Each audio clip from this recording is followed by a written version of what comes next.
네, 감사합니다. 오늘 같이 은혜를 받으신 말씀의 본문은 에베소서 5장 12절부터 21절까지가 되겠습니다. 시간 관계상 제가 15절과 17절까지만 읽겠습니다. 15절 말씀, 그런즉 너희가 어떻게 행할 것을 자세히 주의하여 지혜 없는 자 같이 말고 오직 지혜 있는 자 같이 하여 세월을 아끼라. 때가 악하니라. 그러므로 어리석은 자가 되지 말고 오직 주의 뜻이 무엇인가 이해하라. 이는 하나님의 말씀입니다.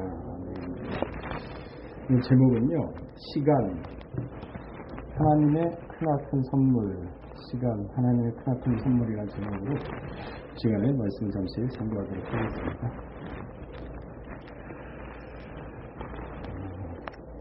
하나님이 인생에게 주신 큰 선물이 있다면 시간이다라고 분명하게 얘기할 수 있을 것입니다. 그래서 일찍이 시편 기자는 시편 31편 15절에 우리의 시간이 주의 손에 있다라고 고백하고 있습니다.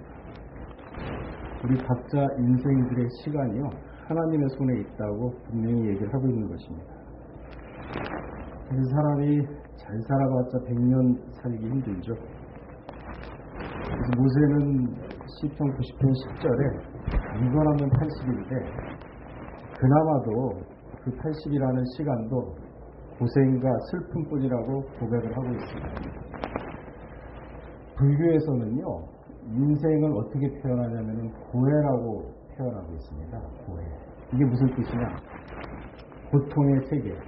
그러니까 괴로움이 끝이 없는 인간 세계를 불교에서는 고해라고 부르고 있습니다.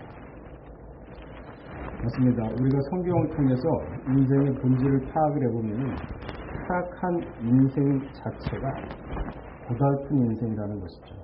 그래서 믿음이 없는 대부분의 사람들은 비관하거나 염세주의에 빠져서 사는 사람들이 상당히 많습니다.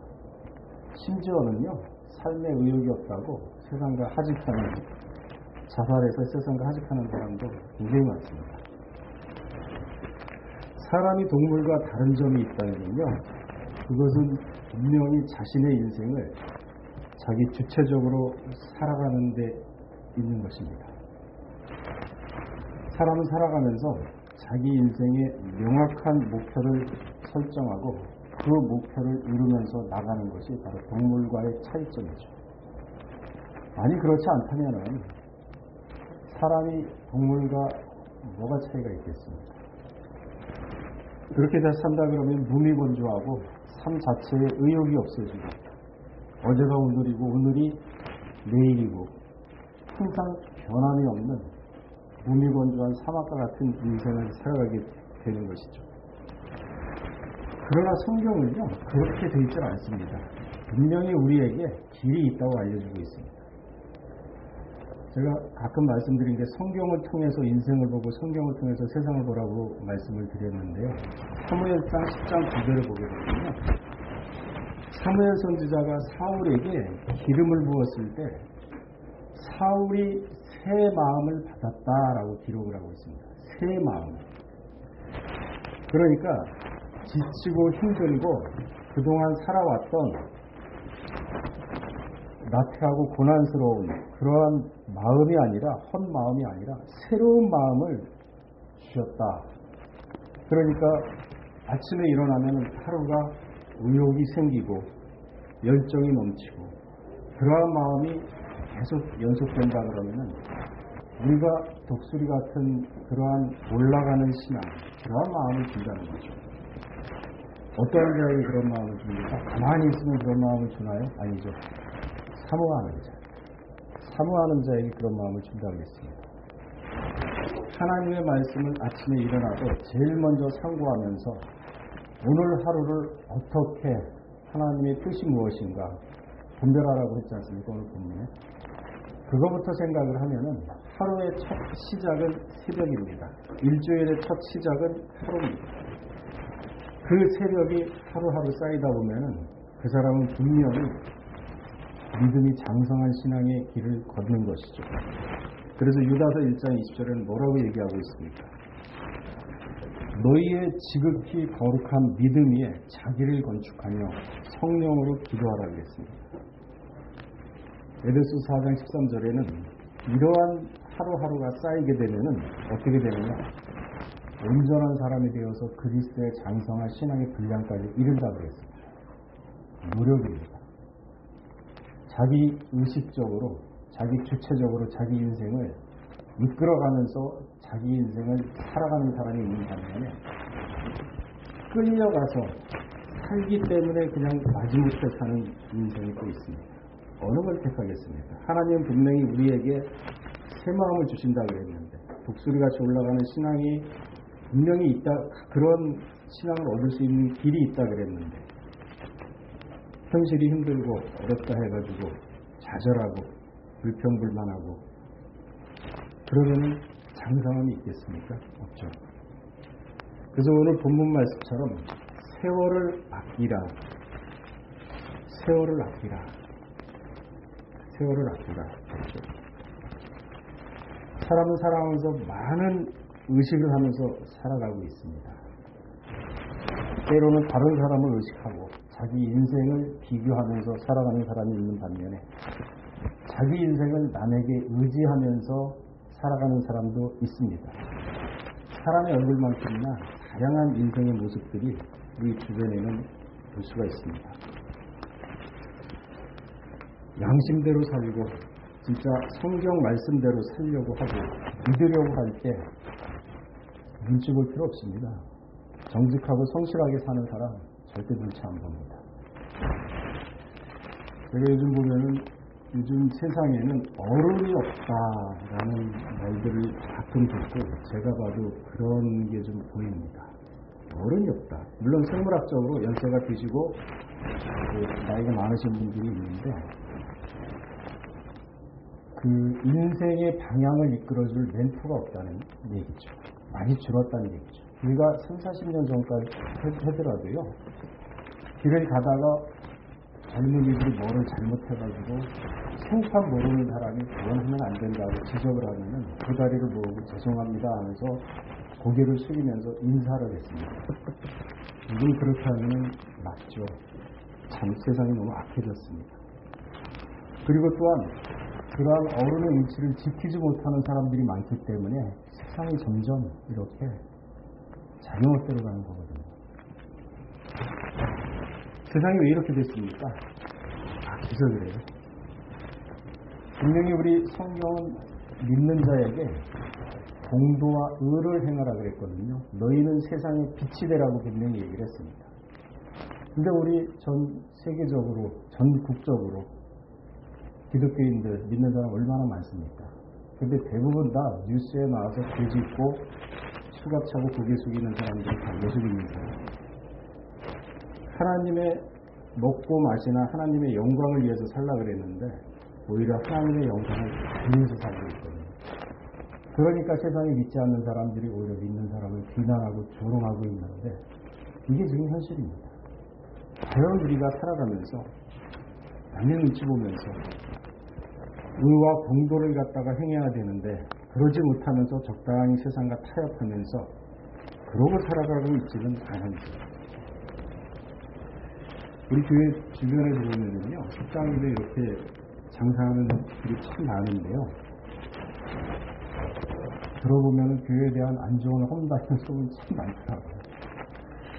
그래서, 이게 왜 그런가 해서 제가 이제 3사대를 맡았는데, 물론 3사대 문제가 아니라 전체, 안 그런 분들도 많이 있지만, 그런 분들을 이렇게 상황을 보게 되면요. 교인들끼리 위아래 집에 사는데 격해져가지고 막 소리 지르고 뭐 입에 담지 못할 그러한 욕을 하면서 달려와가지고 문을 발로 차고 하면서 그 주변에 상가에 중심에 있는 집이에요. 그러니까 그 상가에 있는 사람들이 우리 교회를 욕하더라고요. 그리고 심지어는 교회에서 있던 좋지 않는 일들 아니면 소문들을 뻥튀기 해가지고 가가지고 다 얘기를 하더라고요. 이게 교회가 이게 참 성도들이 이게 참 왜 이럴까? 그 원인이 있을 거 아닙니까? 참 마음들이요 각박해졌어요. 평안이 없어서 그럽니다. 조급해서 그럽니다.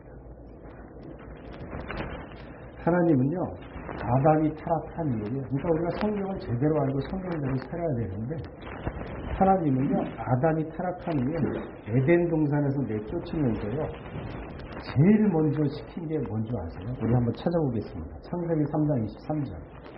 이제 믿습니다. 다 주시옵소서. 이게 아니니까요. 알면은 행하고 믿으면은 행하라. 행함이 없는 믿음은 죽은 믿음이라고 그랬거든요. 왜 이렇게 교인들이 마음이 평안이 없고 조급하고 빨리 세상이 끝났으면 좋겠다. 향수하라 그랬는데 세상 끝난 거를 갖다가 하는 것은 비관이죠. 자, 3장 23절 읽어보겠습니다. 시작. 여호와 하나님이 에덴 동산에서 사람을 열어버려 그의 근본된 토지를 알게 근본된 토지, 마음이죠. 아담이 어떤 마음이었습니까? 탐욕으로 인해서 선악과를 먹겠다는 탐심이 있었죠. 그리고 하나님과 동등해지려는 교만이 있었죠. 그 마음을 갈아엎어치라는 거예요. 그래서 쫓아낸 거거든요.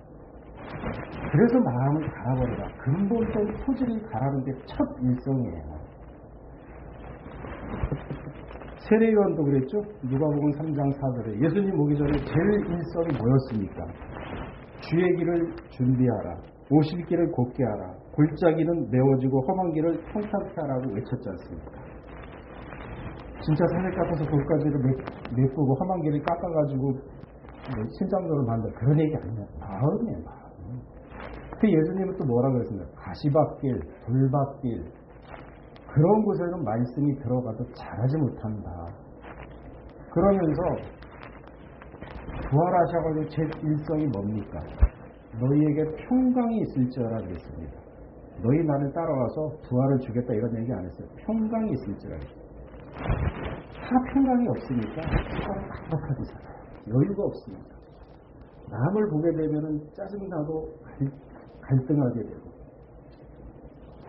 그러한 마음 가운데 진정으로 말씀이 머물겠느냐 이거죠. 먼저는 마음을 개방하고 그런 가운데 말씀이 마음 가운데 새겨지면서 그 말씀을 상고하고 묵상하라고 그랬지 않습니까? 묵상이란 생각하고 또 생각하고 상고하고 하면서 말씀이 가지고 있는 그 본질을 깨닫게 되면 사람의 마음이 변하게 돼요. 그래서 사람은 생각하는 대로 사람 바뀝니다. 도둑놈이 도둑놈만 생각하면 도사가 돼요. 사기꾼을 생각하면 도사가 됩니다.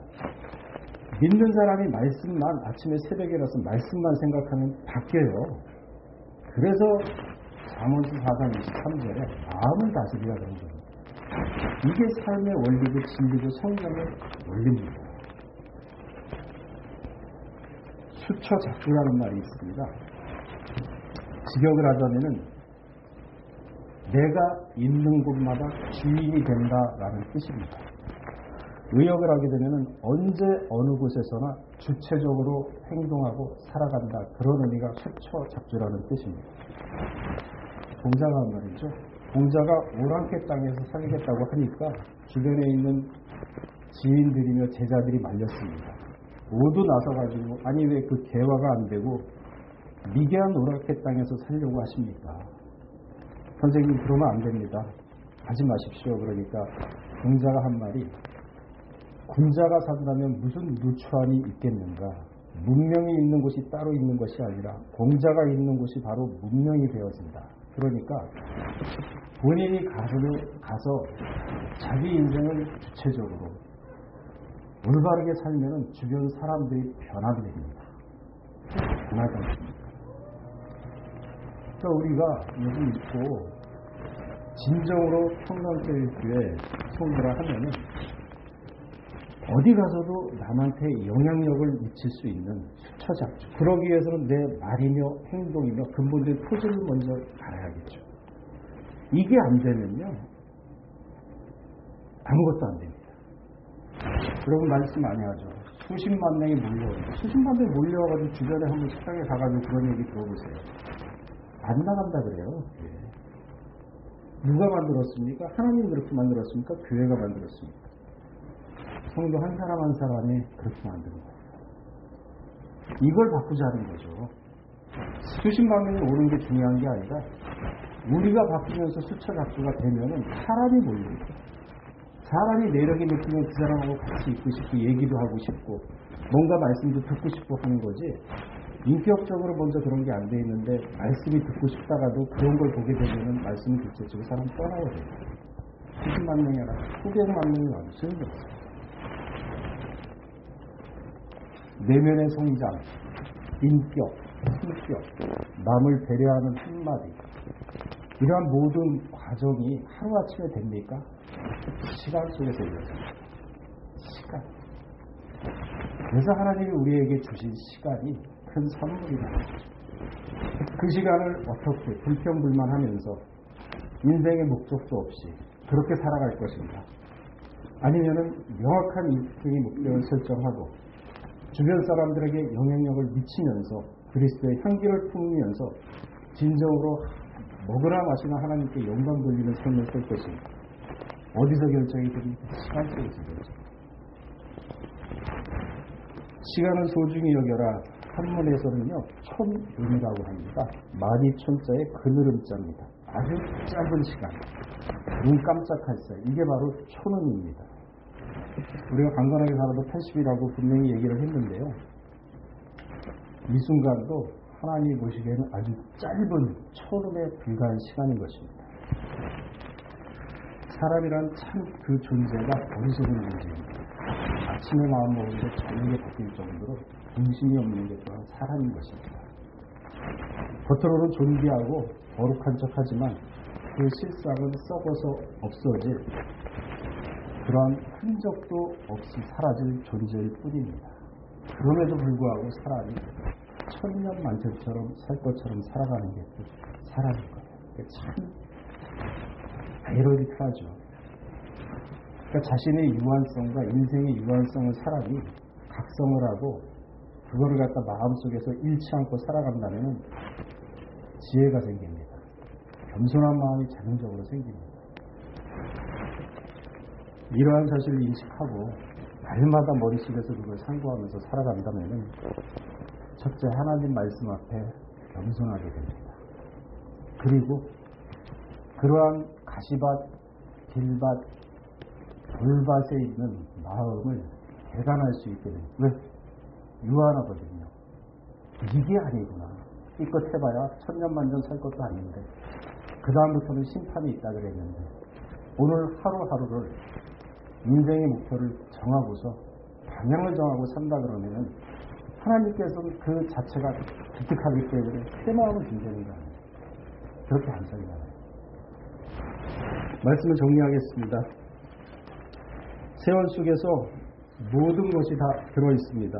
지혜, 영적인 가치, 내세에 대한 가치, 이 세상에서 사는 시간, 바로 내세를 준비하는 기간인 것이죠. 이 시간을 어떻게 소중하느냐에 따라서 아브라함이 될 수도 있고 반대로 가인이 될 수도 있습니다. 그렇기 때문에 시간은요, 누구에게나 똑같이 공평하게 주어지는 하나님의 큰 선물인 것이죠.